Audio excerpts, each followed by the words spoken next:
You're listening to the ESO Network, your station for all things geek.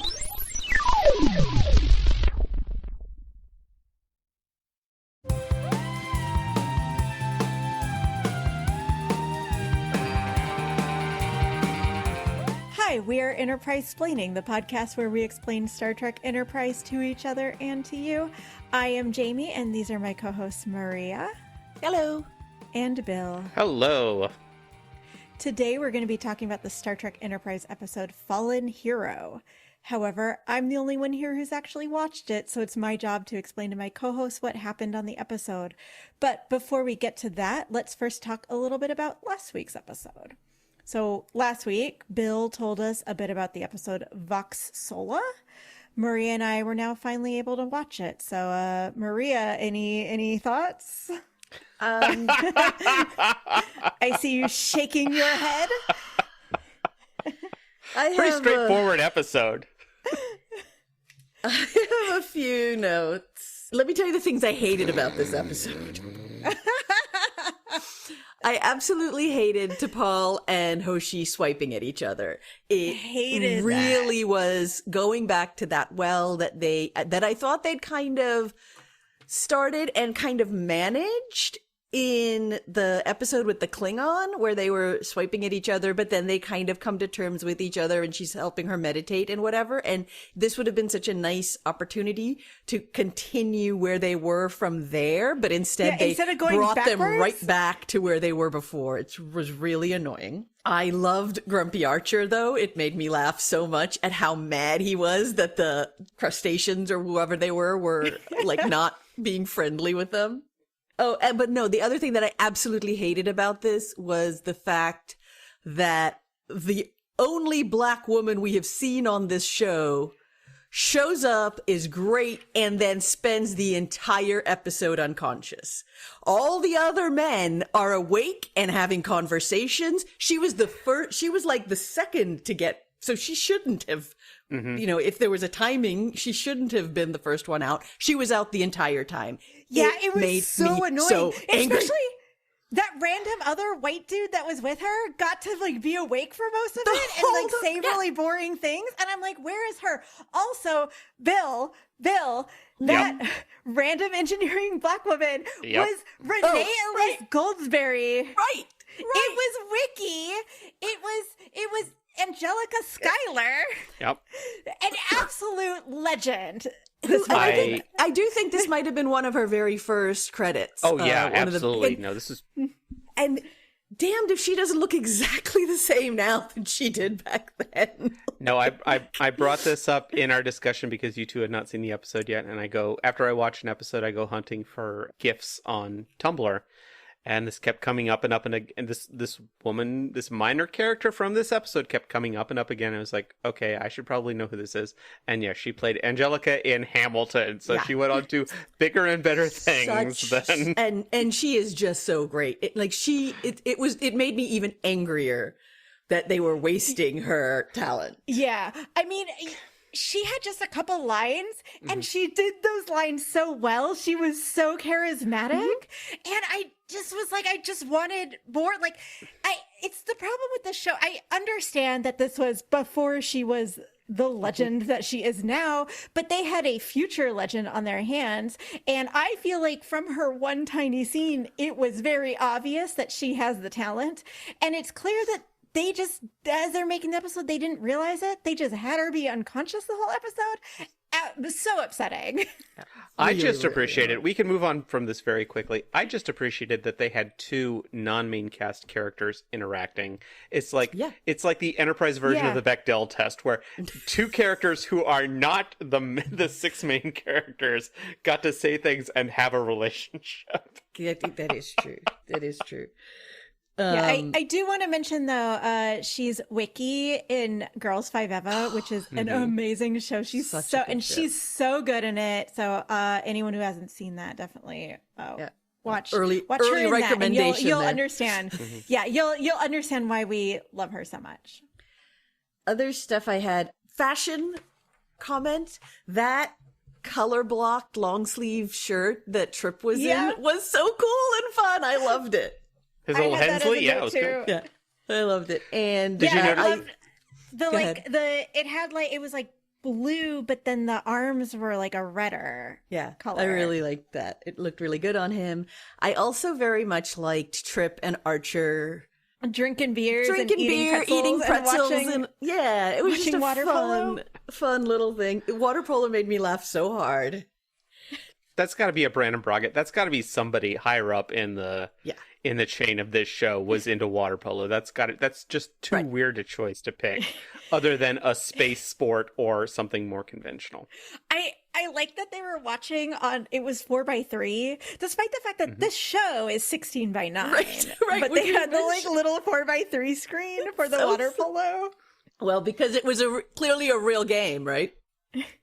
Drinking beers was interesting too, because I was trying to think if I've seen people drink beers on Star Trek before, and I feel like usually when they're drinking, they're not like drinking a beer. It's always some colored liquid that's like in a glass. So you can see that it's weird. That's it's true. like green or, you know. Yeah, And this was true. clearly beer. Yeah. Oh, no. Yeah.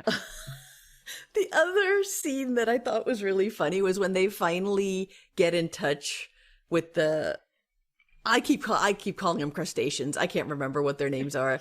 The aliens that look like Trachesians. I don't even remember. the aliens that Crustaceans is look like white girls coming back from a Caribbean vacation.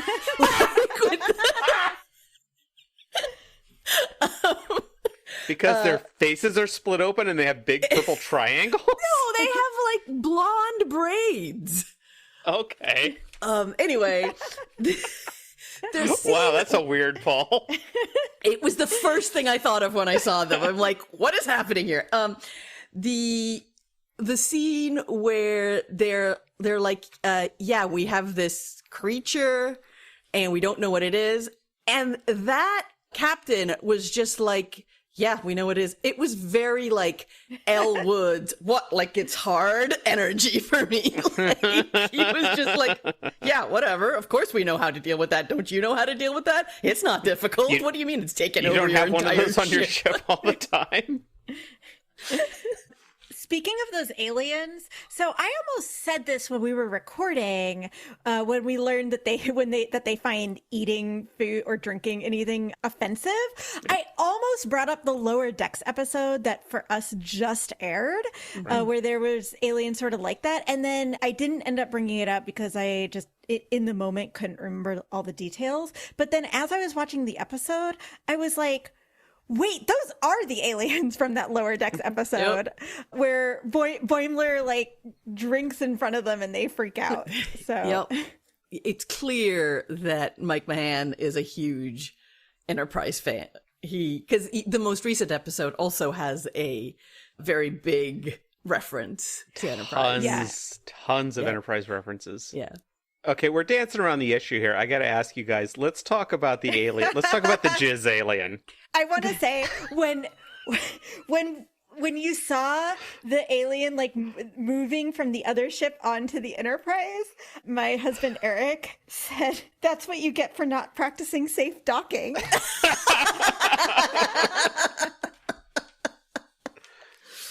I also just want to give very big props to whoever was the Foley artist on this episode, because the sticky kind of slimy sounds and it was very, very gross and well done. I thought like the oozing was very well done, but yeah, it was gross. That whole thing was gross. Why would you They do could have just made it a slightly different color, like had it tinted orange or purple or green, and it would have not looked exactly like cum.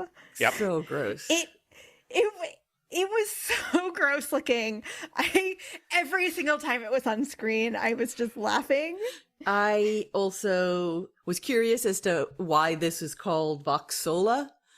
It means voice alone, or basically lone voice, right? So it was.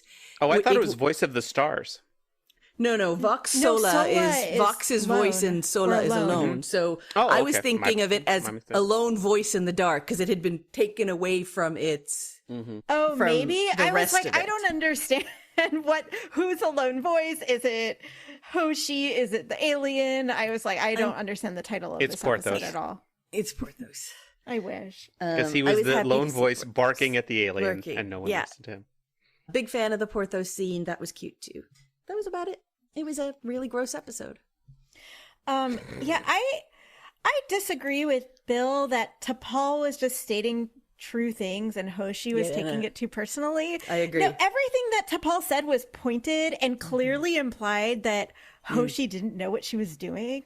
And later when T'Pol was like, oh, it was just because I was holding you to a higher standard, just constantly pointing out all the things that she's done wrong in the past. It's not holding her to a higher standard or encouraging her to be better. It was just being a jerk about it. Yeah, T'Pol needs to take some management classes, I think, on how to be a good manager, because she really is, like very. Oh no, she's bad at it. But yeah. But this reminded me. I mean, I stand by my statements that, like, again, this is a problem with how they write T'Pol. Like, T'Pol is always saying things, as we pointed out with the male characters, she's saying things that are just literally true, and everybody gets angry at her. But this drew me back with to the male characters, they deserve it. And with Hoshi, she doesn't deserve it. Like, it just seems like it feels like T'Pol's being mean, and Hoshi was perceptive enough to catch on to it. Hoshi and Archer were both very on the same page. They were both like taking this very personally. But with original series Spock, he would say things like, that was the whole thing with Bones, is he would say, don't you even care that your captain's dying? And he's like, right. If I get emotional about this isn't going to affect if he lives or he dies. The only thing I can do is do my job as well as possible. So, and I think that so to me, I like, just as I was saying this, like, she needs to take management classes. Managing Vulcans must be very different from managing humans, and she's obviously not done that, right? So, like, maybe it is more just she doesn't have the ability to sort of sense, okay, this is too much or whatever, but it still felt more she knows what nitpicky. She's doing. I agree. Like, she's just like pointing out every single time that Hoshi has ever fucked up, and then being like, I hope you don't fuck up again. And every time Hoshi goes to do anything, she's like, remember that last time when you tried to do that and you fucked it up? I disagree with that read. I disagree with that read.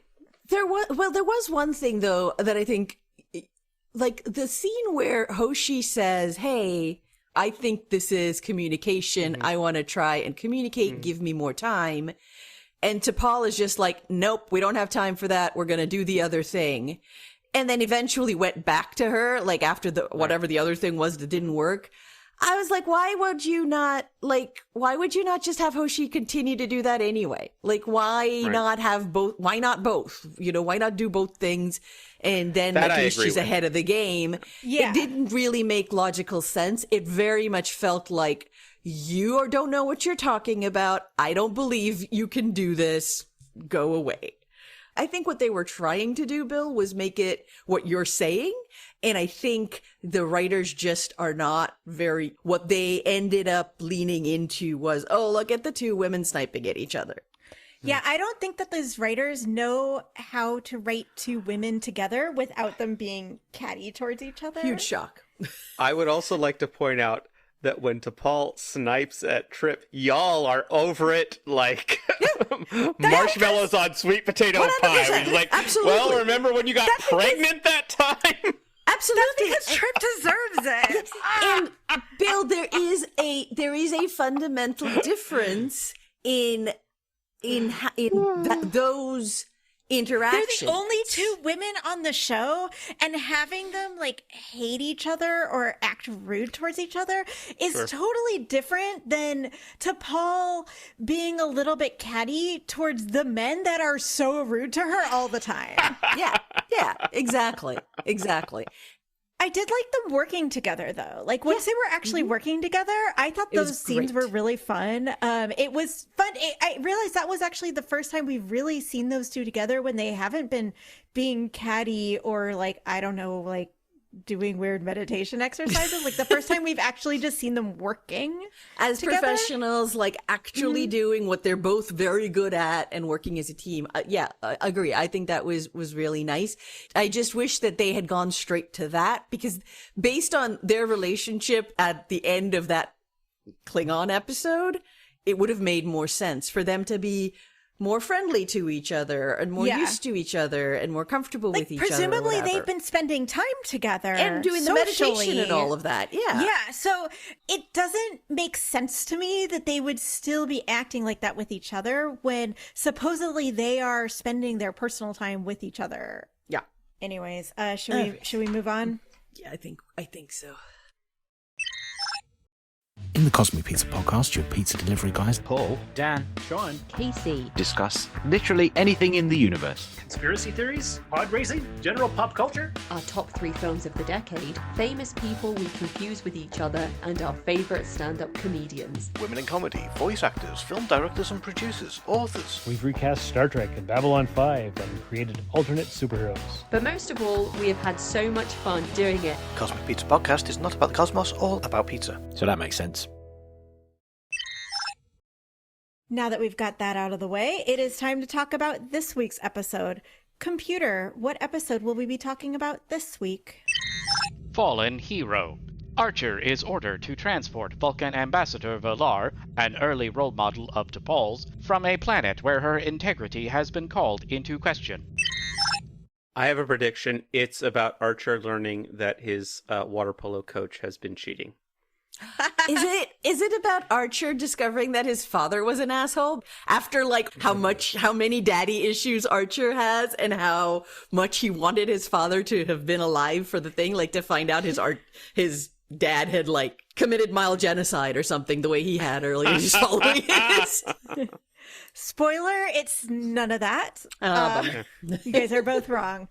It is now time for 2 truths and a lie. I'm going to tell you 2 truths and 1 lie about this episode, and you can guess which is the lie. Are you ready? Yes. Statement 1. T'Pol tells Archer he needs to get laid. Oh, well, I like that one. Okay. I like that a lot. All right. Statement 2. The Enterprise crew takes shore leave on Risa. Oh. Okay. Statement 3. Trip thinks wearing a Hawaiian shirt will get him laid. That's fundamentally true. Which of these is a lie? Fallen Hero does not line up with what I thought was going to be the synopsis on this. I'm going to roll the dice and go with T'Pol tells Archer he needs to get laid. All right. I'm so excited that could happen, but I can't imagine the circumstances in which it would. All right. I think that one's true. That one feels true to me, and the Hawaiian shirt feels true to me. I just don't think they went to Risa. All right, I guess we'll find out. Mm-hmm. Cold open.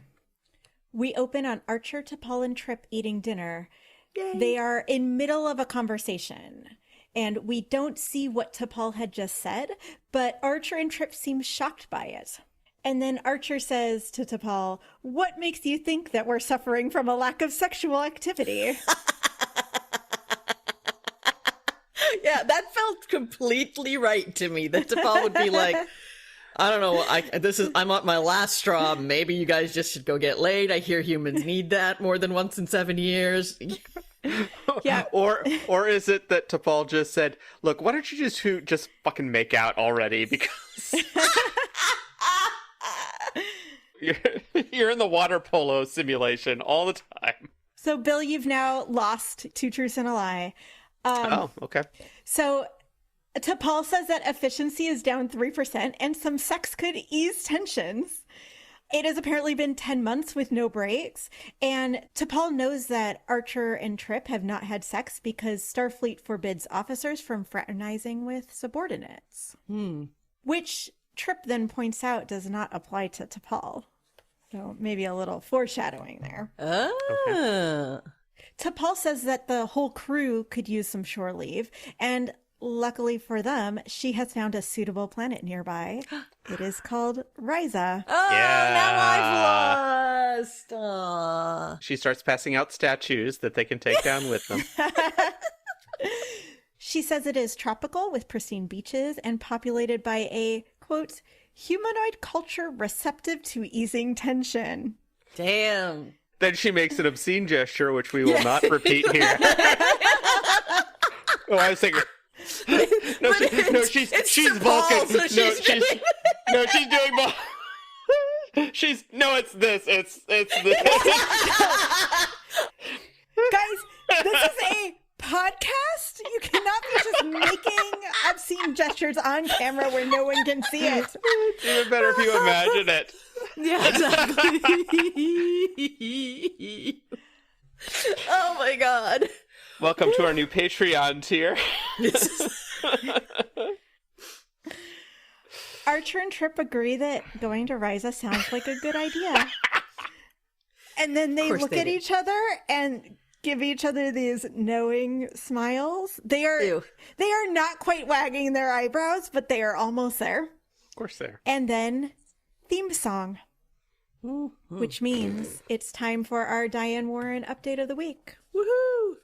So this week, Gwen Stefani released a new album, and it has a song on it by Diane Warren. All right. The song is called All Your Fault. It's got a real, like, country vibe. Mm-hmm. The chorus is a bit cheesy. Like, the first time I listened to it, when it got to the chorus, I was like, okay, I don't know about this. But by, like, the third or fourth go round of the song, I was like, never mind. This song slaps. I love this song. Awesome. I listened to it a bunch of times. I mean, look, it's not doing anything unique or new, but it's fun. It's got a catchy chorus. It's definitely very country, which I was a little bit surprised by because I don't really associate Gwen Stefani with country. But country music is really trendy right now, and she's also married to Blake Shelton, so I feel like that probably had a lot to do with it. Sure. It's a fine song. I would encourage you guys to listen to it at least once. It was kind of fun. Again, it's called All Your Fault. The one thing that I did notice with it was the opening bars of the song sound exactly like Sabrina Carpenter's Juno. Huh. Which I only realized because I've been listening to that an embarrassing amount of times recently. But truly, like, the opening bars of these two songs are almost exactly the same. And I was like, I wonder if anyone else has noticed it. So I Googled it, and sure enough, there was a Reddit thread about it where other people are talking about how these songs start out sounding exactly the same. Somebody in the comments on this thread said that Diane Warren wrote the song a year ago and Gwen Stefani recorded it 5 months before Sabrina Carpenter's album was released. So it does seem like it's just coincidence. I didn't fact check any of that, by the way. I'm just trusting this random Reddit person. But it does seem, I mean, Sabrina Carpenter's album only came out a couple weeks ago. Clearly, this album has been in the works for a long time, the Gwen Stefani album. So it's clear that it wasn't intentional, but it still is shocking that these two songs start out sounding exactly the same. Anyways, that's it for this week's Diane Warren update of the week. Fantastic. So now we can get back to the episode. Trip walks onto the bridge wearing a Hawaiian shirt. My man. Archer sees him and does a double take. Like, it is very much like he looks away and then, like, looks back. T'Pol sees him and says, if you're wearing that to impress women on Ryza, you may as well stay on board. Trip replies, bitch. Trip replies, rule number 1, you've got to be seen to get noticed, and I plan on getting noticed. And he gives, like, this knowing smile. Wait, Jamie, that means that one was true too. One of these 3 truths has not happened yet. Wait, what? Okay. So, okay. Wait, let's. Fine. But one of these three So the lie. has So not the happened. lie. Okay. No, the truth. It was true Guys, they have not gotten to Ryza yet. That's right. Technically, the second one was they take shore leave on Ryza, not they go to Ryza. So I guess that might be. So I might be right. Unfortunately, they may not be going to Ryza as we thought. Aha. But they still think that they're going to Ryza. Sure. So Archer says he's planning to actually stay on the ship and get some work done. And Trip points out that Ryza has over 200 registered Nuvian masseuses. And he's like, and you're going to stay on the ship and just do work? And T'Pol agrees with Trip because she thinks Archer really, really needs to go to Ryza, saying, quote, the safety of this ship depends on its captain being at his most efficient. Oh okay. my god. T'Pol is clearly trying to hijack the ship. She's trying to get Archer off the bridge so she can go off. She just really thinks that Archer needs to get laid. I mean, Archer finally agrees now that they've bullied him into it and says, fine, he will do some of his work while sitting on a beach. Jesus. But at that moment, Starfleet Command calls. Boo! Starfleet Command! Special call from the Cockblock channel, sir.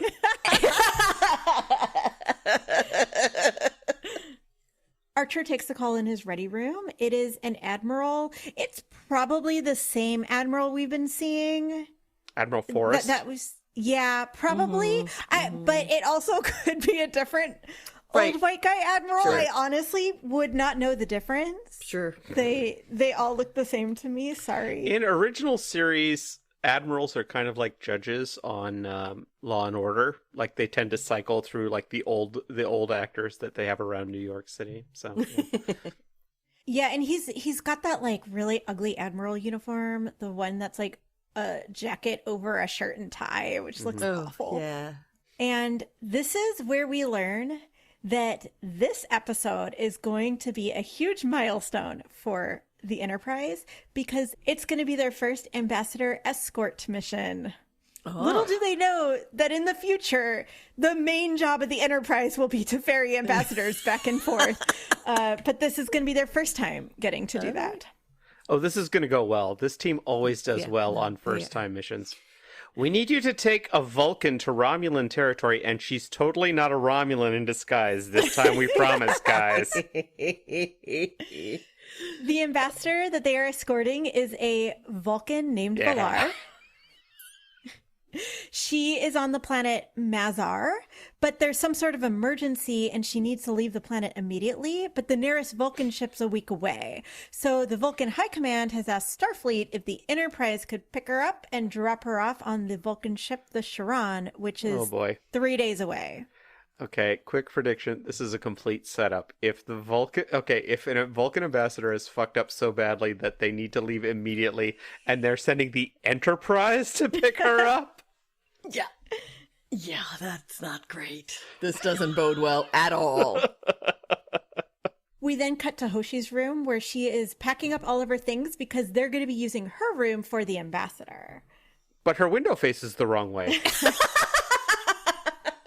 Hoshi is really excited to meet this ambassador, but T'Pol tells her that it's likely that she won't get to meet her because she will probably spend the whole journey alone in her room meditating.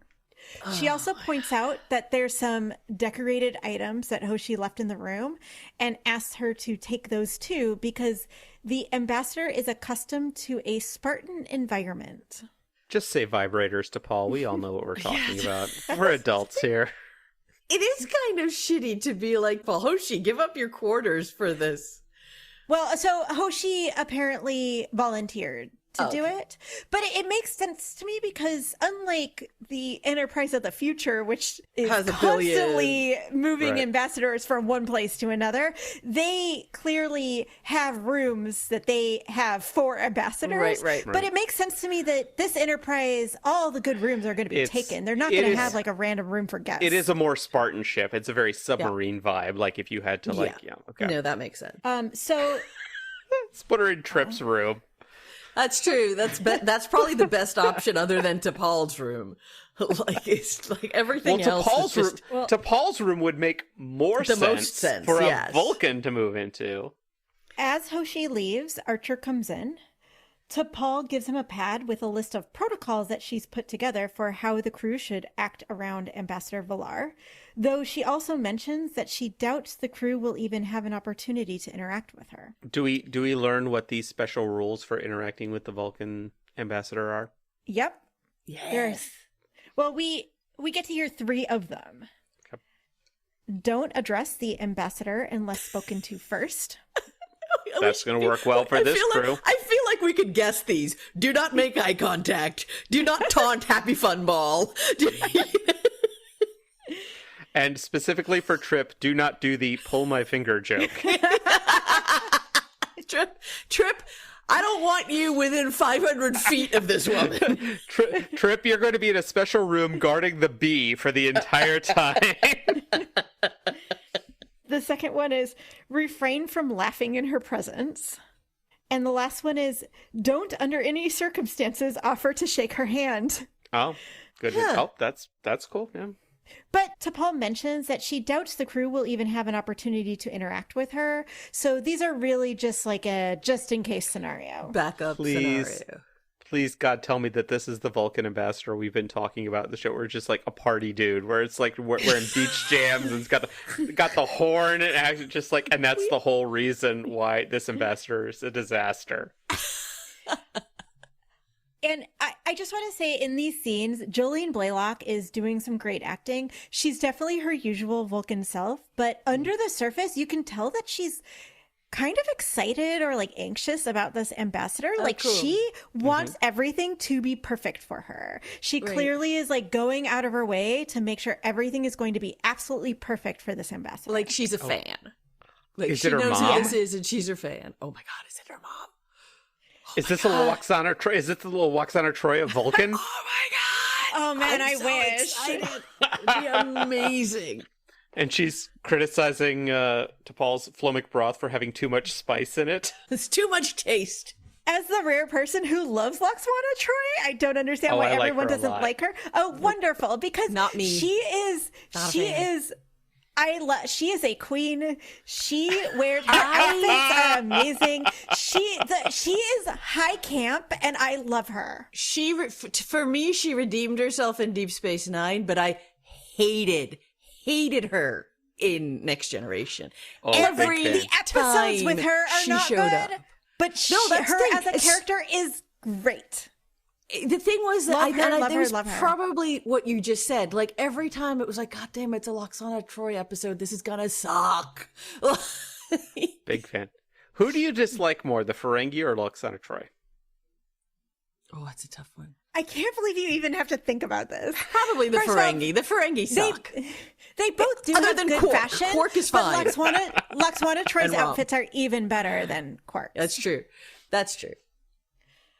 Anyways, Archer leaves the room, leaving T'Pol, and the camera remains on her face, where we see her sniff the air and make a face. Like, she does not like what she it's smells. not good. Oh my God. The Enterprise then reaches the planet Mazar and opens comms with one of the Mazarites.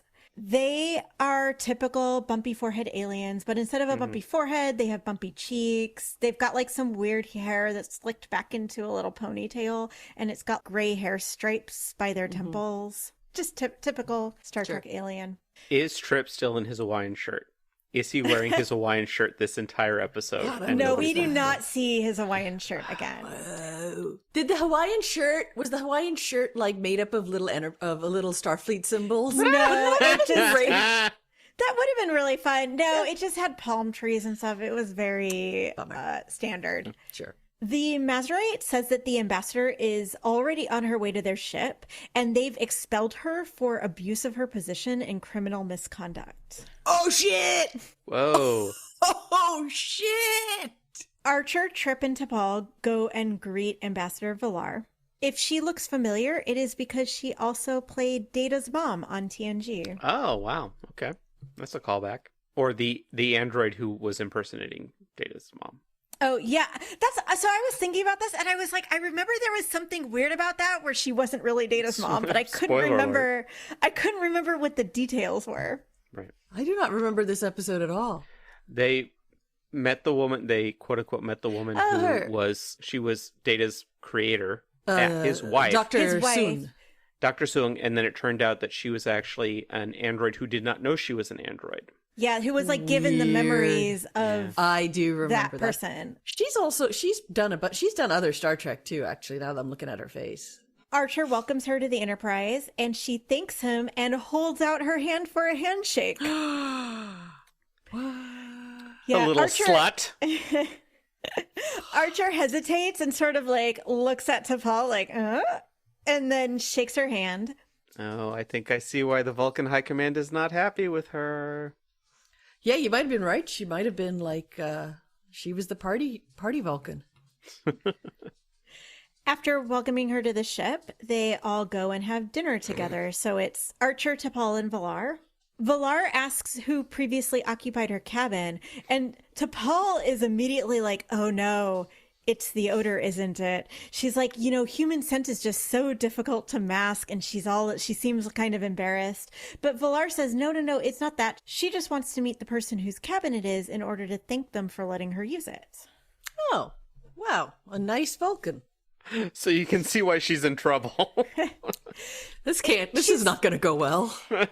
She's doing a lot of little things like this. Like, she shakes people's hands. She says that she's looking forward to the opportunity to practice her English. She's clearly like into taking part in human culture stuff, which makes sense to me because she's an ambassador. Sure. Oh, yeah.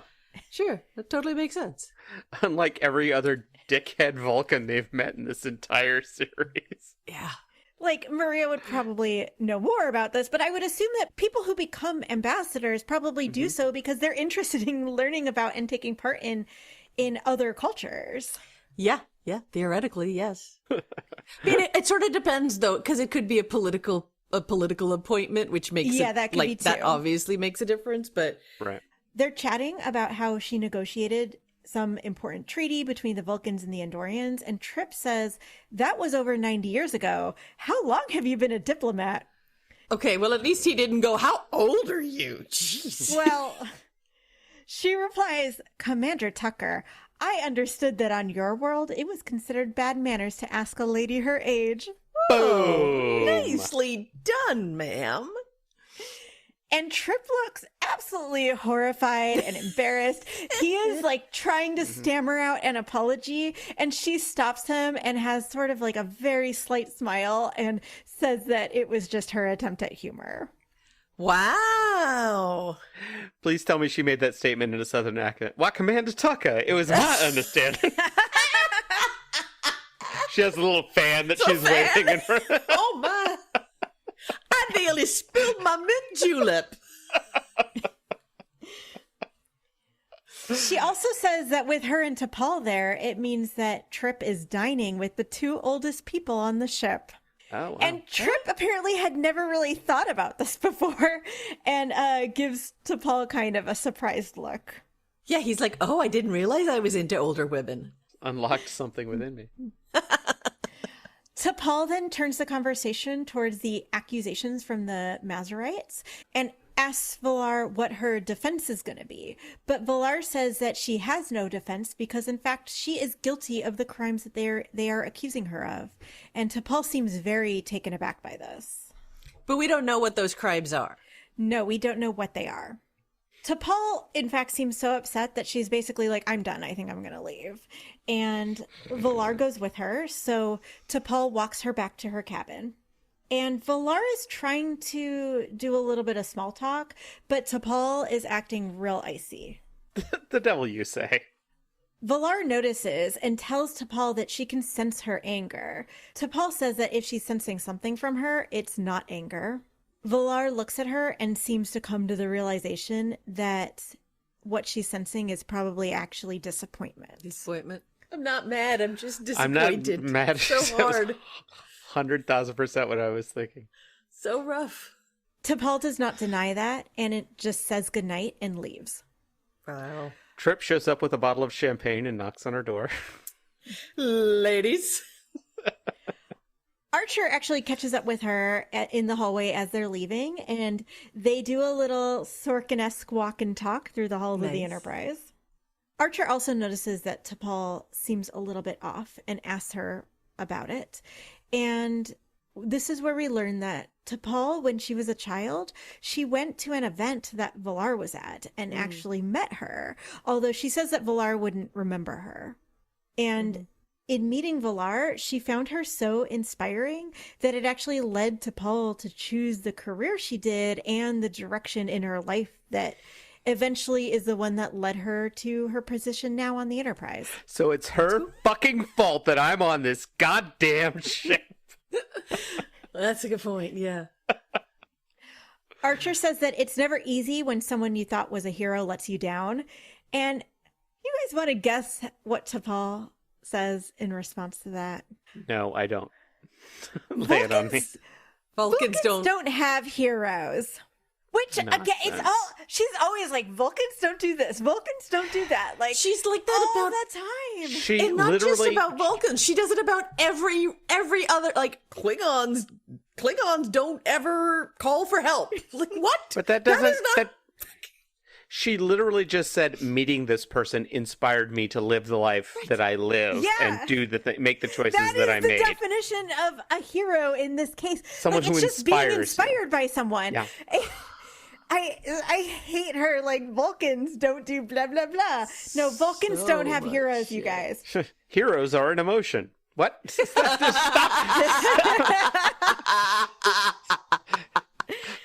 Archer just turns to.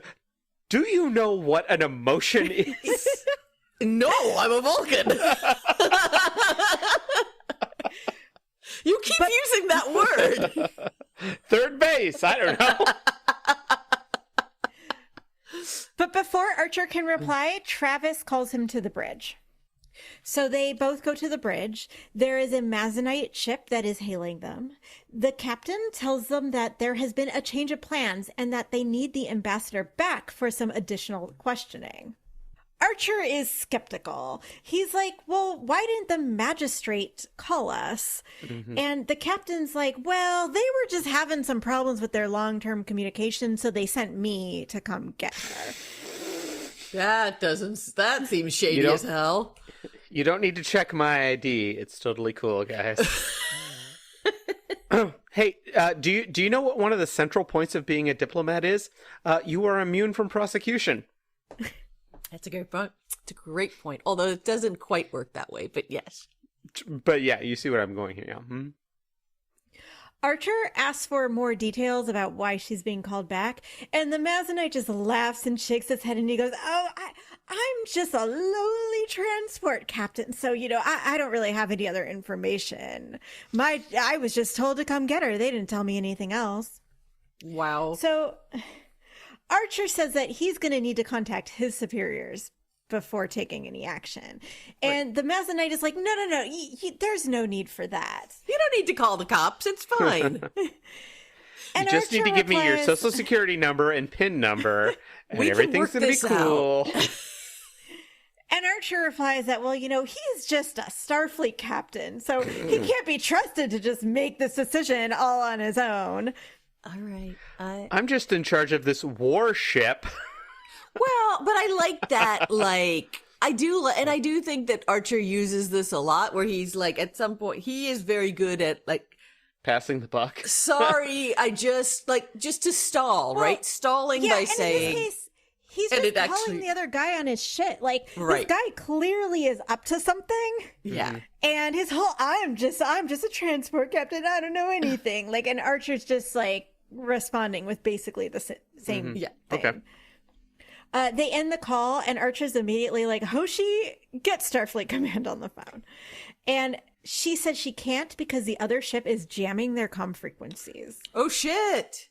Wait, so it's a ship that's calling them? It's a Mazanite ship. Huh. So it's not from the surface, it's from the ship. But he's saying that she needs to go back to the surface, or she needs to go back to the ship, to their ship? That he was sent to pick her up, to take her back to the planet. Okay. And the Mazanite ship immediately starts charging their weapons and shooting at them. Oh shit! This is escalated. Yeah, so they get into a bit of a firefight. The Enterprise is able to take out the engine of the other ship, and then immediately goes into warp at warp 4, heading to the Chiron, the Vulcan ship that they're planning to drop her off at. Archer then turns to T'Pol accusingly and says, any idea what that was all about? Jesus Christ, I thought we were past this. Blaming T'Pol for absolutely everything. T'Pol would know anything. And T'Pol just looks at him with her blank look. Good. Archer and T'Pol then go to speak with Valar and are like, what's going on?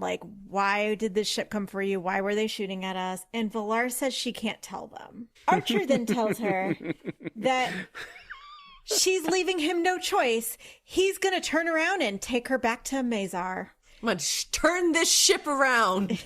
And then he does. He turns the ship back around and they are heading back to Mazar. They are not going to the Shran to drop her off. But he doesn't check in with Starfleet first? He just goes? He does. He does that next. Oh, he does. Here's the thing Archer could actually do is just follow his orders and do his mission and take the ambassador to the place he's supposed to, but, you know. You do you. They haven't invented orders yet. The ship is now heading back to Mazar. Archer calls Starfleet Command. He is pissed at the Vulcans. He says that they lied to him about their reasons for needing the Enterprise to pick up the ambassador, and that they knew that it was going to be dangerous and just didn't want to risk one of their own ships. That's why they sent the Enterprise. And it's all like, he is so angry. This is a real throwback.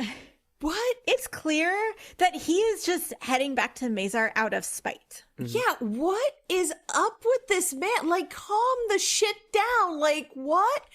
First of all, you have been ordered to do a thing. You can't then be like, it was dangerous. Like, that's kind of your job, man. Yeah. He does tell the Admiral, if you want to order me to take her to the Shran, I will. And the Admiral totally agrees with Archer on all of his points. In fact, he actually says that she brought this on herself about the ambassador, being like, well, they should have told us everything. They didn't tell us everything. So what did they expect? Like, we're not going to do their stupid mission if they're not even going to tell us what's going on.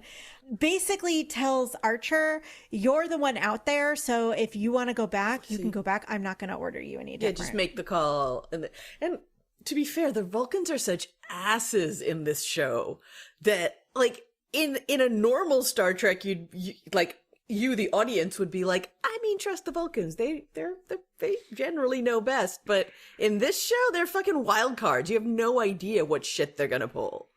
I think what they might be trying to go for in this show is kind of like the X-Files, where Fox Mulder is an FBI agent, but the whole premise of the show is that the government, various secret agencies, are trying to cover things up, and he's going to be the one who uncovers everything, which would be an okay premise for this show, except that that's not the premise at all. The premise is these guys are just going to do whatever the fuck they want.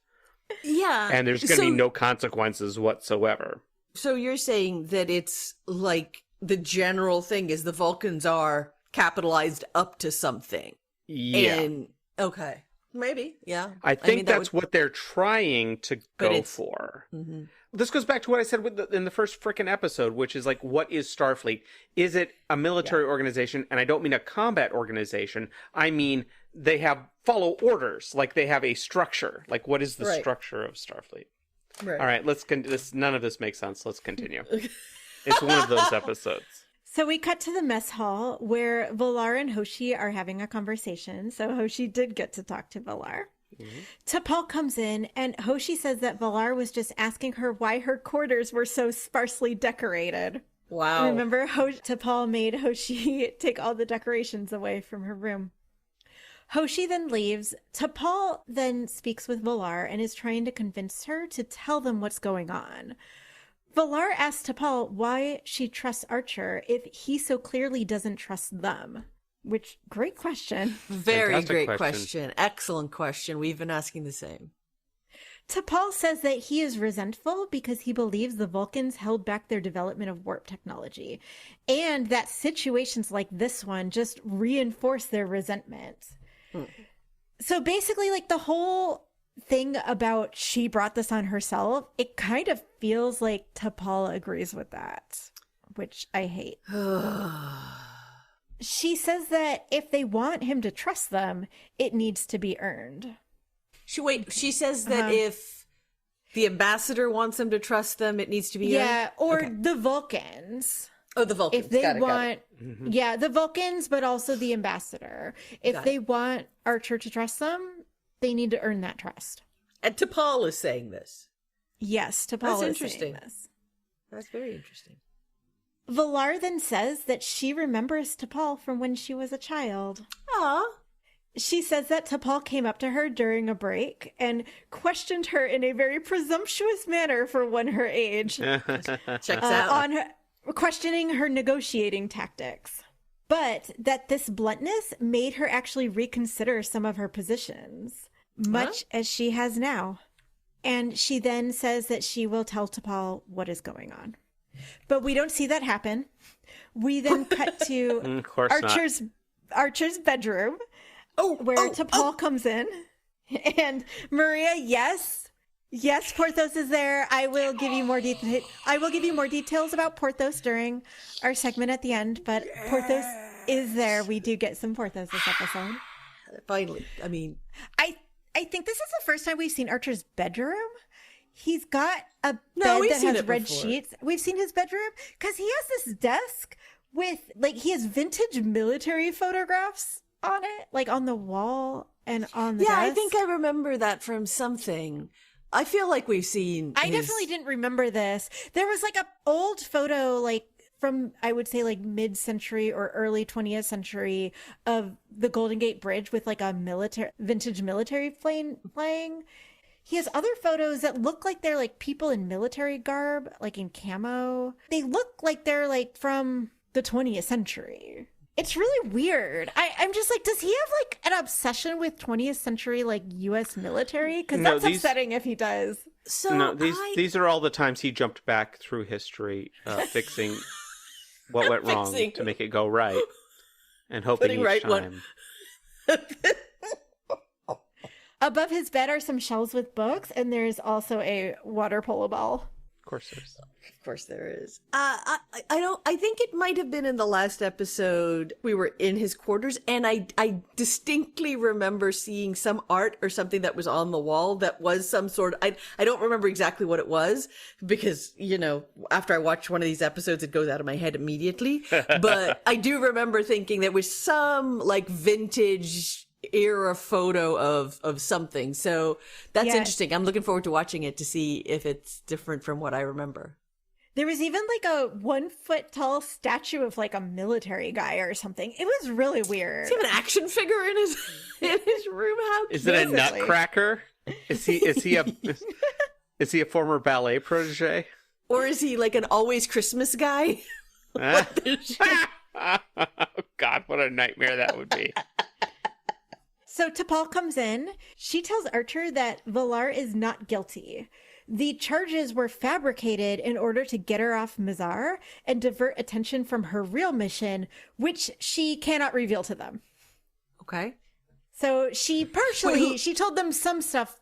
Valar partially told them some stuff, but won't tell them her actual mission.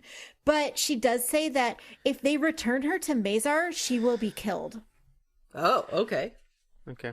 Archer says that is not good enough to change his mind. He's basically like, too bad. If she's not going to tell us what her mission is, we're bringing her back to Mizar. What a dickhead. He's such a dick. Come on. T'Pol is insistent that they cannot take her back. She will be killed. And she believes her when she says this. But Archer's holding firm. And he basically implies that Valar is like getting one over on T'Pol. I hate this. I hate it. I hate it. I hate it.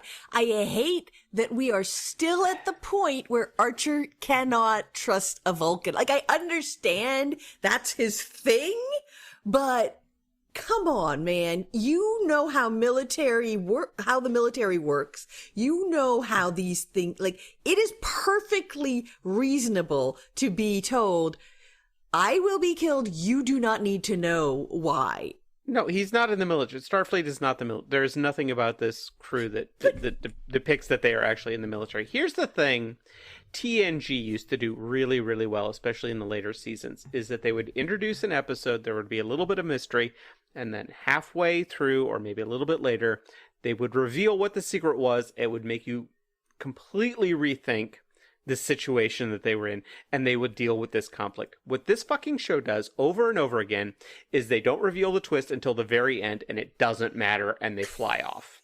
Yeah, and they reveal the twist, and the episode ends immediately. And the episode ends. Yeah, fair. T'Pol has finally just had it with Archer. She straight up begs him not to return Valar to Mizar. She tells him that she has never asked him for anything, but she is asking him for this. And Archer reluctantly agrees. What about that time you asked me not to throw Trip out an airlock? That was different. You didn't do that. You didn't do it. So he's now going to turn the ship around again to head back to the Charon. They're just fucking spinning at this point. But T'Pol does know the reason, right? Well, we believe that she knows the reason? Mm-mm. Oh, No. she doesn't. Oh, Okay. I thought... No, Villar did not tell her. Oh. Oh, okay. I thought you said that she did, and we cut away. Okay, okay, fair enough. No, Villar told her that the whole thing about it being a lie that she was in trouble. And that she would be killed if she went back. Yeah, so... Yeah. So it's she a told legally... her some stuff, but did not tell her what the actual mission that she was on was. It's a Legally Blonde situation where Elle is like, she's not guilty of murder, but I can't tell you why, but it's a really good reason. Yeah, well, she says it's like some top secret thing, and she's just like, it doesn't really matter, but I'm not allowed to tell you. Okay, fair enough. Oh, God. We come back from a commercial break, and there are now 3 Mazarite ships shooting at the Enterprise. Oh, shit! Again, They're in the this middle has of a escalated. firefight. We actually get some sparks on the bridge, which I think may have been the first time that we've seen that in Enterprise.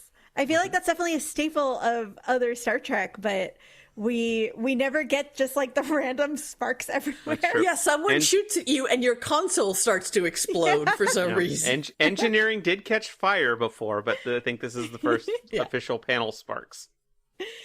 Yeah, I was like so excited about the panel sparks, you guys. I have been waiting for panel sparks for 20 episodes or however far we're in now. Archer asks T'Pol how fast the Mazarite ships can go. And she says she believes it's comparable to Starfleet technology, which would be up to warp 5. So Archer tells Travis to increase their speed to 4.8. He's hoping to just outrun them.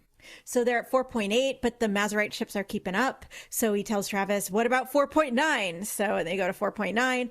Mazarite ships are still keeping up, and not just keeping up, but they're going slightly faster. So they are catching up. Uh-oh. At this speed, it would take them 2 hours to reach the Charon. And they don't have that amount of time because 1, the Mazarite ships are catching up with them. And 2, it's not clear whether the engines could actually hold this speed for that long. Archer says that the Charon better not be late and looks pointedly at T'Pol when saying that. Bitch better have my money. What? like T'Pol would have anything to do with the Charon getting to their checkpoint on time, which, by the way, the Enterprise is probably going to be late to since they turned around for a while. Yeah, they've been spinning. So, of course. But the way he just blames T'Pol immediately, anyways. Valar then enters the bridge. She tells Archer that the Mazanites that are pursuing them are criminals that have infiltrated the Mazarite government in order to enrich themselves at the expense of others, and that the Mazarite government has asked the Vulcans for help exposing them, and that was her secret mission that she was doing. She was gathering evidence in order to testify against them. But she was exposed and needed to leave the planet as soon as possible. Wait, Okay. I just want to maybe this will be explained. Maybe it won't. Maybe it will. Why, if you had corruption in your own government, would you call in an ambassador from another race to investigate? Okay, that's just my confusion. It makes sense to me to call in a third-party arbitrator to do an investigation. Maybe. Yeah. I'm sorry. I'm asking this show to make sense to me. I apologize. Let's. Yeah. I mean, it makes sense to me that, especially if they don't really know who is part of this, they probably can't use their own agencies. I don't know why you would bring in another planet into this. You could have, a third party arbiter who has nothing to do with it, that is still of your species, who understands all of the details of it. But maybe she makes it sound like they're really in like every portion of government, like they're everywhere, and also it's like secrety, so you don't know who's part of it. It's a little shadowy. So I think that like anything that they did internally, this organization would probably have enough access to figure it out. Archer doesn't understand why she didn't just tell him before, but she says that the investigation was considered too sensitive and she was ordered to keep it secret. She's only telling him now because like they are being shot at, and she thinks he deserves to like know what's going on now that they're like that would be a Picard situation though, that like this situation where like Picard is trying to do a mission and suddenly the ship is in danger. He would go to the ambassador and say, "My ship is now in danger. I demand that you tell me." That would be like right. That mid episode be Yeah, agreed.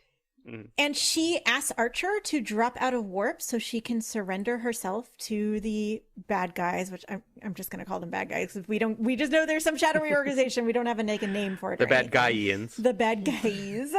The bad guynans. Because she doesn't want to put the Enterprise at risk. But Archer refuses to do so.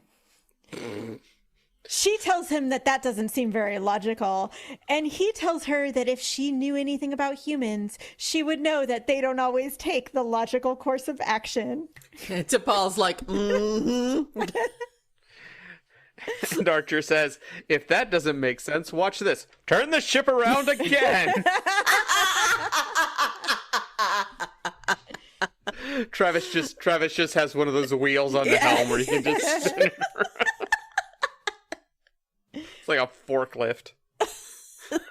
Travis says they can only continue at warp 4.9 for another 10 minutes. But Malcolm says that the Mazanite ships also seem to be struggling to stay at that speed. The Mazanites then increase their speed to 4.95 warp. They're mad!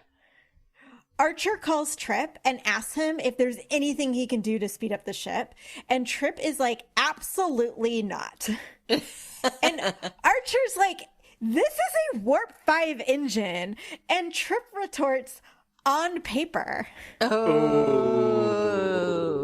So apparently warp 5 really is like a maximum. Mm-hmm. Archer tells Travis to increase to warp 5. And guys, this scene is so dramatic. Cool. Travis is like counting up.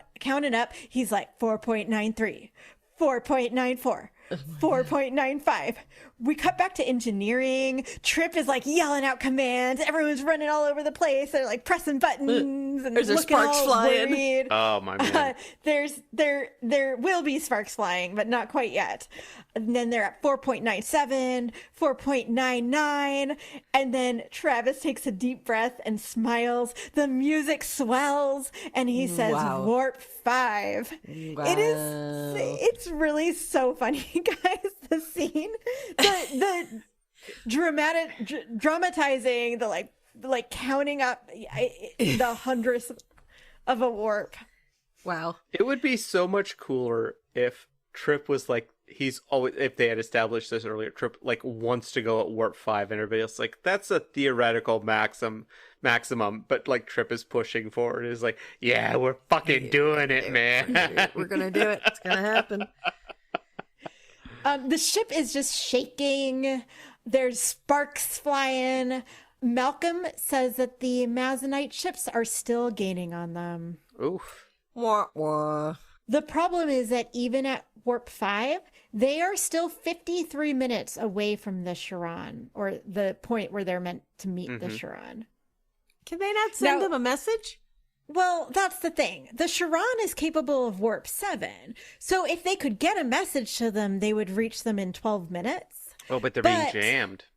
Yeah, the Mazanite ship jammed. is still Right. jamming their comms. I forgot they were being jammed. Well, you probably forgot because he called the Admiral in between. Right. But... Yeah. Well, they beat up the other ship and then fucked off. Yeah, Okay. well, okay. And then T'Pol turns to Trip and turns to Archer and goes, maybe we shouldn't have turned around 3 times.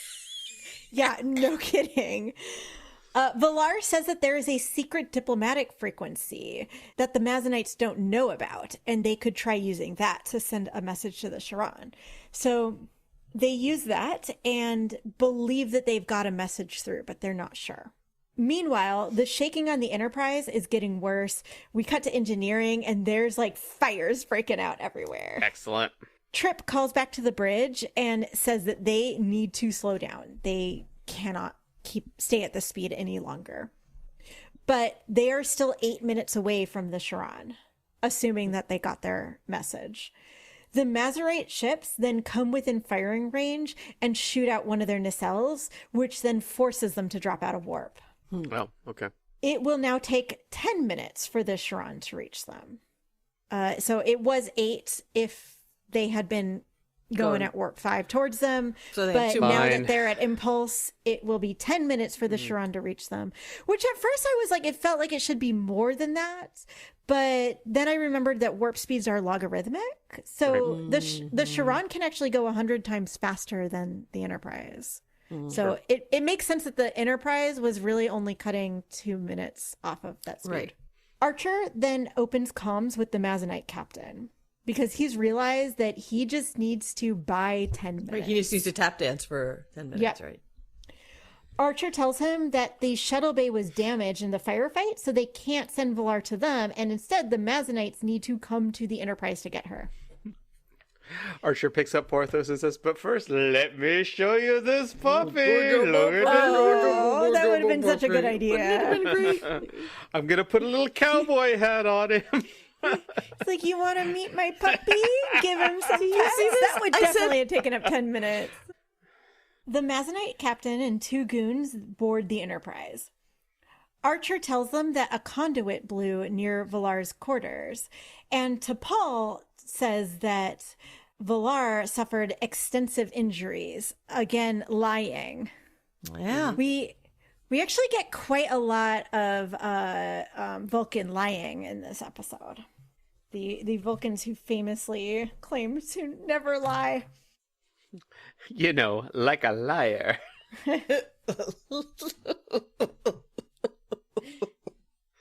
Are you lying to me? No. Would he say that you're lying to me? The Vulcans. And then they're identical twins, the Romulans, who only tell the truth. The Mazanites believe them and ask to be taken to sickbay to see Valar. So they all go to sickbay. Phlox is there. He says that Valar is in this pod thing where she is undergoing dermal regeneration. But we can't actually see her because we can't see inside this pod. Oh, yeah, that's not suspicious at all. Okay.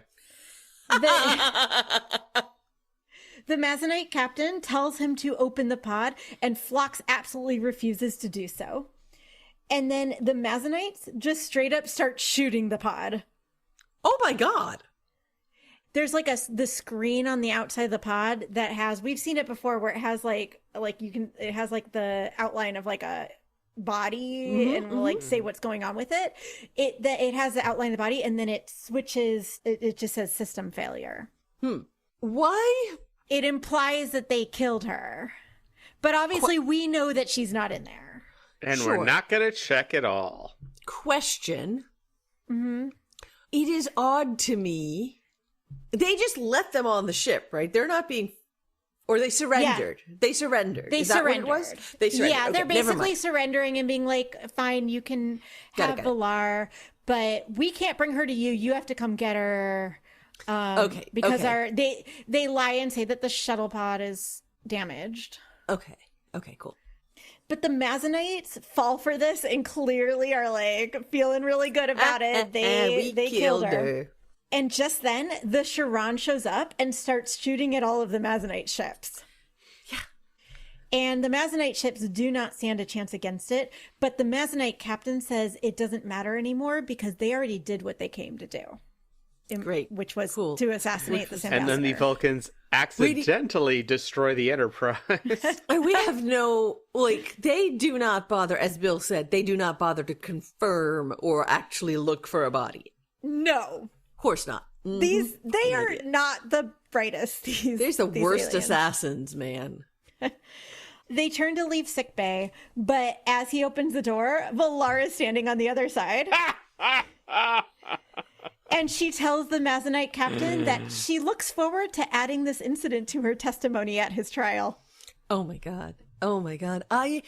This show loves to unnecessarily prove that the person was right. I want you to know that you were wrong and I have bested you. This loves the gotcha.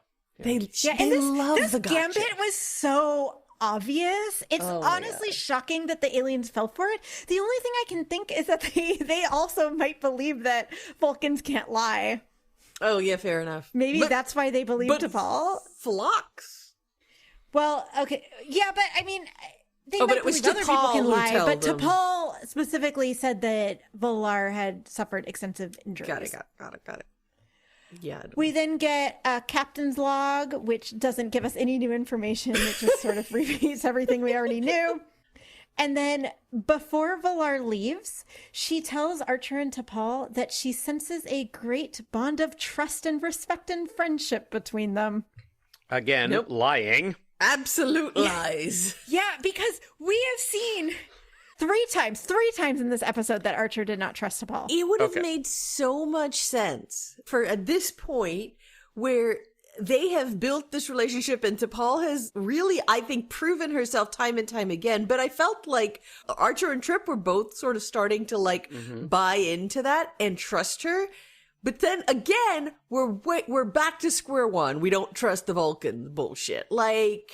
And I mean, I guess it's because the Vulcans have shown up. So they're like, well, of course you're going to be loyal to the Vulcans and the Vulcans are the enemy. But she's proven herself time and time again. All right. So I want to refer you guys back to my pet theory that this is actually a Star Trek show that is about the birth of the Terran Star Empire from the Mirror Universe. Yeah. That these are actually the bad guys. Mm. So in this, I want to postulate that in this universe of Enterprise, the Vulcans did not embrace logic; they embraced sarcasm. Oh no, we're completely logical. We totally trust you guys to do. Mm-hmm. Yeah. Mm-hmm. Yeah, it makes me, it was one thing way back in some of those early episodes, even by the time we got to the Andorian incident, which I think was 7 episodes in, and they had a whole conversation about it. I still kind of understand why Archer didn't trust her, but now they've been together for 10 months and she has shown her loyalty over and over and over and over again. And Archer still, every time in this episode, if he thinks that other Vulcans have done something he doesn't like, he blames T'Pol for it, as though she would have anything to do with it. He also essentially accuses her of holding back information from him. It is so frustrating. Yeah, I get it. I mean, I think the only very thin thread that I can find in there that maybe makes it a little bit more plausible is that this only happens when there are other Vulcans around. And he is like, well, okay, I can trust her in a day-to-day situation, but I don't trust the Vulcans in general, and she is loyal to the Vulcans in general. Back in Andorian incident, when she gave the secret Vulcan information to the Andorians because Archer told her to, she proved her loyalty. I don't understand why we're still questioning this. And what's annoying is that the lesson of this episode is you have to earn trust, and that basically that she and the other Vulcans had not done enough to earn his trust yet. No, which I hate. I hate that. I hate that because if that is true, what would have made much more sense is that, okay, we trust T'Pol and we know that she is loyal to us. I don't trust any of you assholes. You have not earned that trust, but she has. You know what I mean? That would have made much more sense. I don't know what's going on with the show. The world building is a complete mess. And where there's so not consistent. Inconsistent.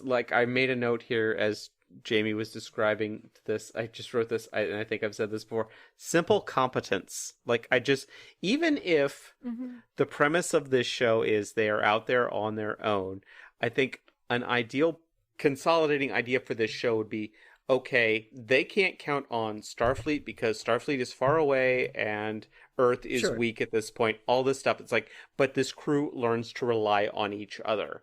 I don't care about all of this nonsense, but I know that I can count on this person next to me because we have been through this journey.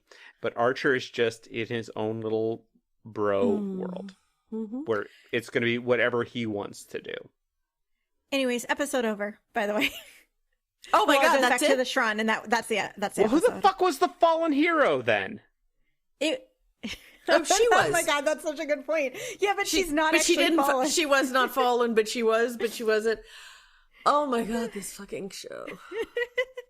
Archer was such a dick about turning back in the first place. If he had not done that, those Mazanite ships never would have caught up with them. I just don't understand. The thing is, Archer kept blaming Valar for the Mazanite ships shooting at them, and maybe like the first time, like he's like, "You didn't warn us," right? But then the second time was just because he turned around, but he blames her for it because if she had just told him everything from the beginning. I will say, as much as I hate this, that is consistent with Archer's character. Oh yeah, Archer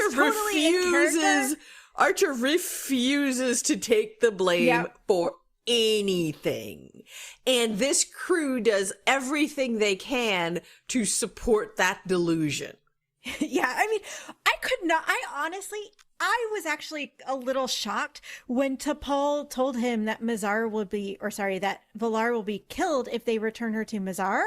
And Archer's just like, not my problem. Yeah, I don't like that at all. And it really doesn't make any sense. Like, think about even Kirk or whatever. Like, think about any other Starfleet captain that we have seen being told, this person will be killed if you do this thing, and being like, fuck you, I don't have enough information, I'm taking him back. Never in a million years. It's not a thing they would do. It just makes no fucking sense. Is this show bad? That is not what I'm asking you, because clearly it is. Is this show a reactionary response to Voyager and DS9 and TNG? There is an idea, a wrong idea in my opinion, in people's heads that Kirk was a cowboy. He just did whatever he wanted to. And I think if you watch those episodes, that's wrong. He is a military man. He's trying to be a better man. He is following orders. He's doing these things. Is this show a reaction to Voyager and TNG, where they're trying to be soft and diplomatic and stuff? Where it's like, no, this guy just needs to do whatever he fucking wants to do, and it's going to be the right decision because he's a guy. It actually is. At DragonCon, I was talking to Sue from Women at Warp podcast, and she told me that, I can't remember the exact details, but it was something about how they said that Star Trek had gotten away from being too not masculine enough, and that they needed to bring it back. That's why they wanted to have a white man as the captain. Like, they specifically were like, we need a white man captain again. And it does feel like they just felt like Voyager and Deep Space Nine somehow were too feminized, and they wanted to get back to something that was more masculine. That is what it is. I'm not going to respond to that. But the idea that I think the thing that's missing from this show is the idea of consequences. Like, there are consequences to your actions, which is something that even the original series grappled with. I was just saying, there's this week, and we've talked about this before, this whole idea of Gene Roddenberry saying he didn't want internal conflict on the show. And then Gene Roddenberry died, and they were like, okay, we're going to try to do a little bit more of that internal conflict and see how that works out. I think this is a very clumsy attempt at that, which is, okay, I'm going to put in internal conflict into this crew, but I'm just going to do it at such a superficial level of look at the two women catfighting, or look at, guy who has daddy issues who has to be the alpha or whatever. It just feels like a clumsy attempt at nuance, if that makes sense, where you really need to have a little bit more nuance. And it could, again, we've said this so many times, this could be so interesting and so well done if it was just better written, and it's just so like surface level, you never get any deeper than we're men and we're gonna yell at each other or whatever, Here's something that just occurred to me. Archer has absolutely no self-doubt. Yeah, absolutely. That is correct. He did have one scene where he briefly had some self-doubt, and then the lesson of it was he should not have any self-doubt, and he will never have it again. Right. He had self-doubt. He talked to Trip about it, and Trip said, nah, bro, you're good. That is what happened. Even Kirk had self-doubt at times. Like, that was one of the, that would always be the third act twist. It was like, I'm going to kill this fucking alien who's been killing humans. No, wait. Maybe I'm wrong. Maybe I shouldn't kill this. But Archer, and the premise is always Archer shouldn't doubt himself. Archer is he's got this. This show. All right. Well, let's move on to our Porthos good boy scale. How good of a boy was Porthos? He was so good. So when Archer was in his room, Archer was sort of lying on his bed, and then Porthos was like in his lap, like up like on his chest and like wagging his tail, and Archer was giving him lots of good pets. It was so cute. That's great. I'll be honest, I was looking online for a Porthos supercut. I wanted a YouTube that had only the Porthos scenes, but I quickly realized that even if that did exist, which I was not able to find it quickly, I realized that I shouldn't watch it because it would have a lot of spoilers.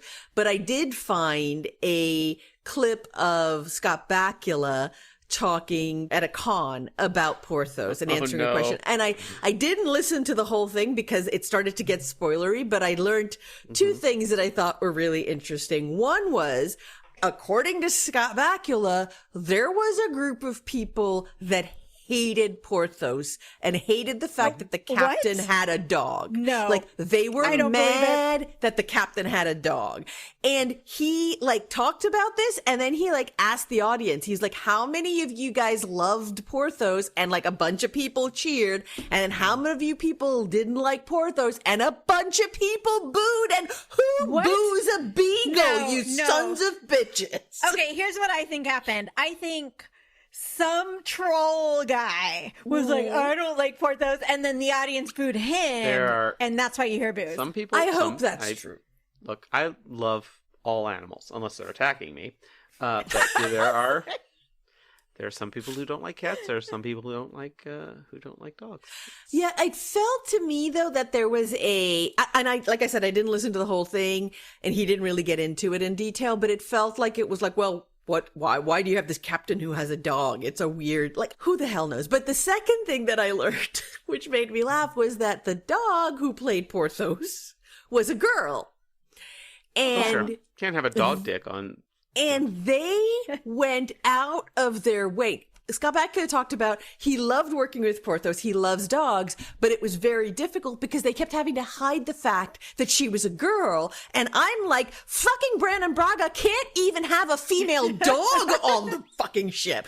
What difference would it have made? But they kept having to shoot this dog in such a way that it wasn't clear that it wasn't a boy. And I'm like, why? That's my Porthos update. The saucy section.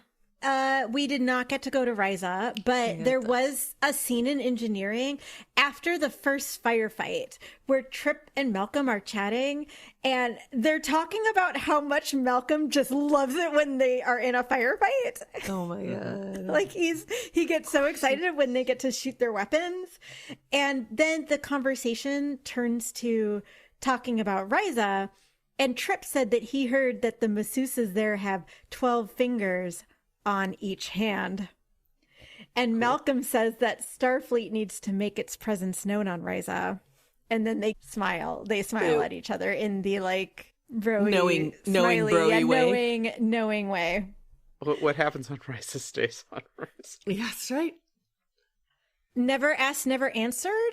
When the first Mazanite ship catches up to them, it's blocking their comms. But then they shoot it and they go to warp and they get away. And clearly their comms are back because they call Starfleet Command. Mm-hmm. But Archer never calls the magistrate on Mazar to ask him what's going on. Yeah, to say what the hell, right? Also, he never calls the Sharon.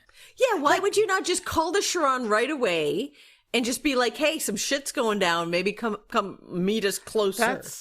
That's maybe the most frustrating. Like, they never asked. That might be the most frustrating part of this show, is just the simple narrative choices that we think of first thing. It's not that hard to put in reasons for that, to answer those types of questions, but they just choose they don't not bother. to. They just could have not had the scene where Archer calls Starfleet Command.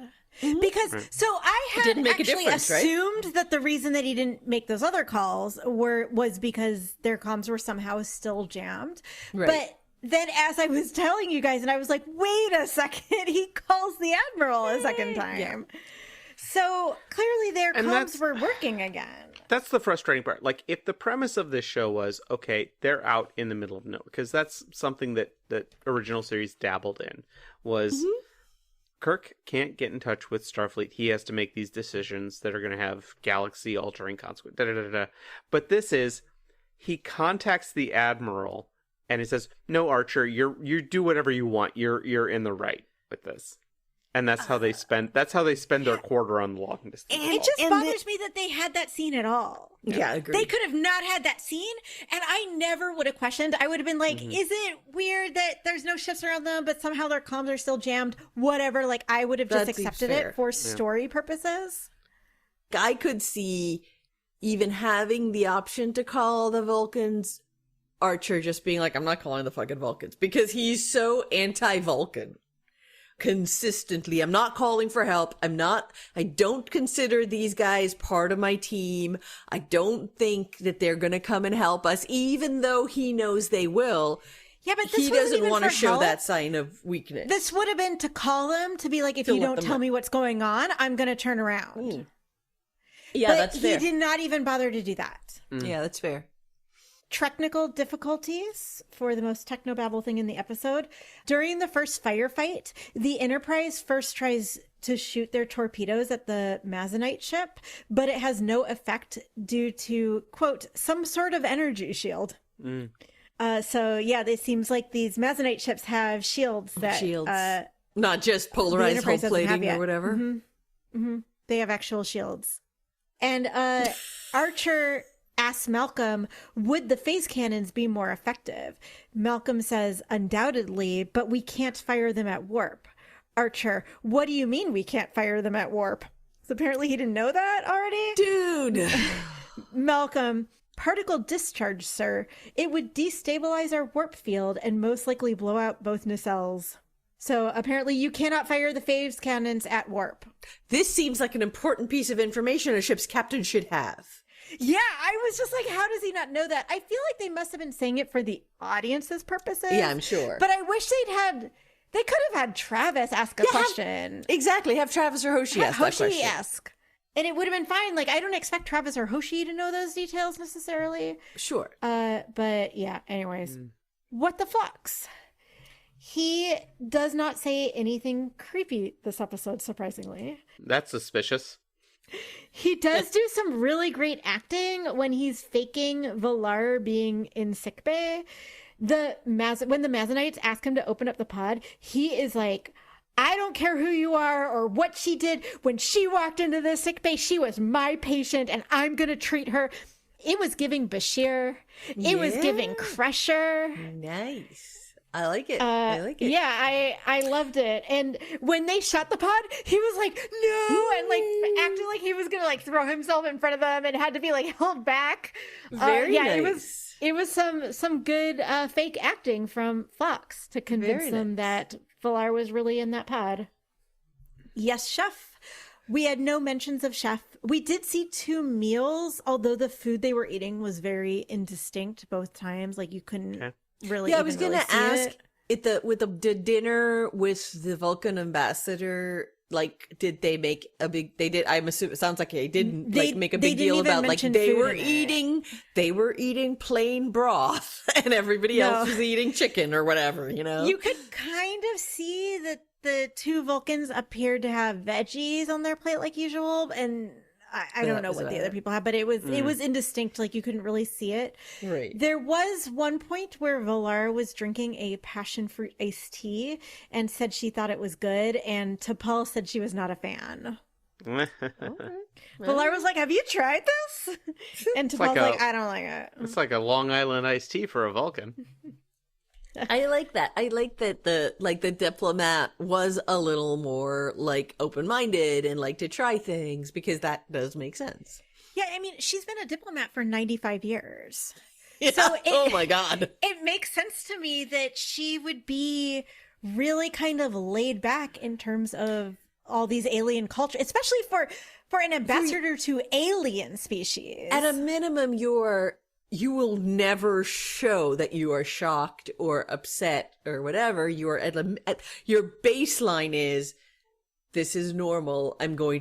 This is what their normal is, and I am going to be part of that. And so it does make sense that if you've been doing that for 95 years, you also learn a bunch of stuff that like, oh, let's try this. And you try a bunch of things and have a little bit broader experience. That's cool.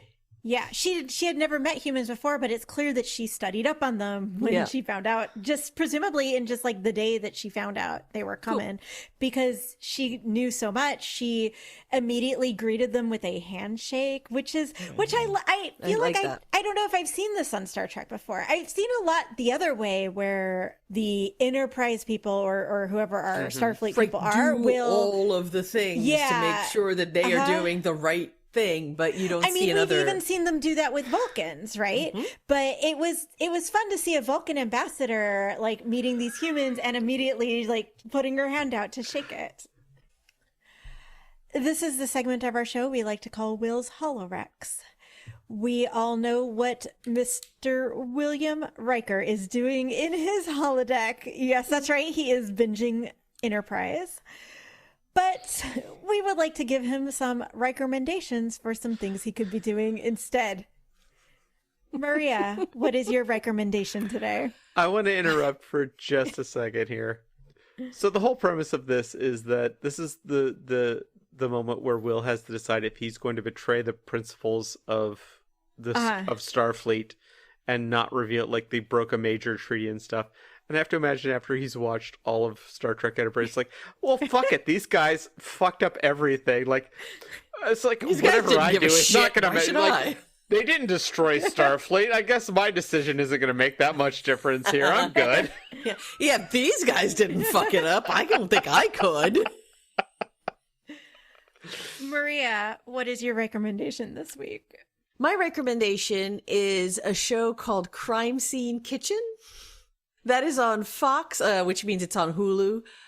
It is a reality baking show with the premise being that the teams have to go into a setup kitchen. It's a kitchen where something has been baked, and they have to collect clues from the kitchen, figure out what was baked, and then they have to bake the thing. The host is Joel McHale, who I adore, and it is a ridiculous, and he knows how ridiculous sounds like the a Bill is. Show. It is so much fun. You guys would love it. Jamie, I need you to get on the phone and call Steven, because Maria has clearly had a stroke. She is describing a show that does not exist. It exists! And she needs medical attention instantly. Crime Scene Kitchen on Hulu or Fox, whatever you watch, however you get your cable. All right, Bill, what is your recommendation? I have two very quick recommendations. One is the latest season of Lower Decks, which is absolutely it's so good. It's so crushing good. it. And so it is absolutely full of Enterprise references, especially this season. It's absolutely amazing. The second one is also not a cooking show, but an eating show. that my friend has introduced me to. It's a YouTube channel called the DancingBacons, which is a husband and wife couple. I believe they are Singaporean. I apologize if I've gotten their nationality wrong. They travel to different countries and eat at different restaurants and go to hotels and things. And it's just them going and trying different theme restaurants and trying absolutely everything on the menu. And it's very relaxing and fun. DancingBacons. All right. And my recommendation today, I also sort of have two, but they're related. The first is the book The Ghost Bride by Yangsze Choo. It's part gothic horror, part romance, part murder mystery. It's set in Malaya in the late 19th century, and it's about a girl whose family is not doing well, but this rich, powerful family in their town wants to marry her to their son, who is dead. So it's basically like a ghost marriage to marry him off after his death. But in order to get out of the marriage, she has to figure out who murdered him, because she's also he's coming to her in her dreams, and he's kind of evil. This. But also she has a crush on his cousin, who is this good-looking guy who's also in the family. And then also there's a mischievous yet sexy mystery man named Earl Lang, who maybe isn't what he seemed. And also at one point she goes on a whole adventure through the afterlife to solve it. I love that. It goes in all sorts of weird directions. It's very fun and interesting. And also there is a Netflix miniseries also called The Ghost Bride based on this book. Oh. It starts out, the first episode pretty much follows the book. And then from there, it takes a parallel path to the book. So it has a very different plot, and yet it all sort of fits with the same plot that was in the book, but goes in very different directions. And it's the show is in Mandarin, but I've been watching with the subtitles, but it is available in dubbing if that's what you like. Yeah. So that's The Ghost Bride, both the book and the Netflix series. Cool. And that's the episode. Thanks for listening. In 2 weeks, Maria will be telling us about the episode Desert Crossing. Oh boy. Fuck. Couldn't be any caves in the desert, surely. Yeah, it's gonna be caves again. Grottos, yeah. Special thanks to K.O. Myers at Particulate Media for sound assistance, to our friend David for our beautiful cover art, and to John Stephen King for being the voice of our computer. If you liked the show, please rate, review, and subscribe on your podcast app of choice, and tell your friends about it. We would really appreciate it. We are three ratings away on Spotify from being able to see our ratings. Oh, amazing! Because you need 10 ratings, and we've been at 7 for a long time. So if any of you are using Spotify, just it takes a second. Just rate us, please. Give us some stars. Yeah. You can follow us on Instagram and Facebook as Enterprise Splaining, and on Blue Sky as Enterprise Splain. You can also email us any questions or comments, such as, do you think wearing a Hawaiian shirt is a good way to get me laid? to enterprisesplaining@gmail.com. We would really love to hear from you. If you want to support this podcast, you can find us at Buy Me a Coffee as Enterprise Splaining. We will see you in 2 weeks. Bye. Bye.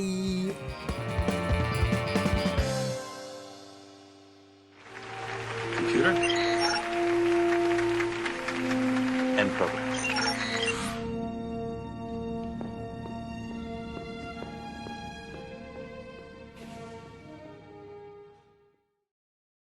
Hi, we are Who's making weird noises? That might be me. I was messing with my mic. I was like, what is going on? Maria was crinkling some cellophane in front of her microphone to simulate a fire. Crinkle, crinkle, crinkle. Gonna shake some chains.